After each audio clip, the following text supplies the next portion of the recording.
હવે વાત કરીએ વતને આવેલા વડાપ્રધાનની।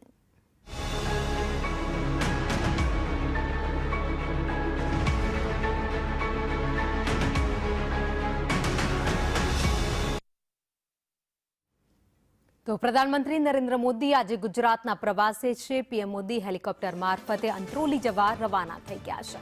અમદાવાદ મુંબઈ બુલેટ ટ્રેન પ્રોજેક્ટનું તેઓ ઝીણવટપૂર્વક નિરીક્ષણ કરવાના છે। સ્ટેશન સુરતની ઓળખ ડાયમંડ આકારનું બનાવવામાં આવ્યું છે।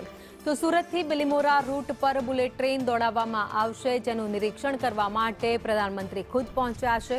સૌથી પહેલા તેઓ સુરત એરપોર્ટ પર પહોંચ્યા, ત્યાં તેમનું નાયબ મુખ્યમંત્રી અને સીઆર પાટીલ દ્વારા સ્વાગત કરવામાં આવ્યું। સ્વાગતની તસવીરો પણ તમે જોઈ રહ્યા છો। ત્યાં સુરત સાંસદ પણ, ત્યાં મુકેશ દલાલ પણ હાજર હતા। તમામ લોકોએ તેમનું સ્વાગત કર્યું। ત્યારબાદ તેઓ હવે હેલિકોપ્ટરથી અંત્રોલી જવા માટે રવાના થઈ ગયા છે। થોડી જ વારમાં તેઓ અંત્રોલી પહોંચશે અને બુલેટ ટ્રેન પ્રોજેક્ટનું નિરીક્ષણ કરશે।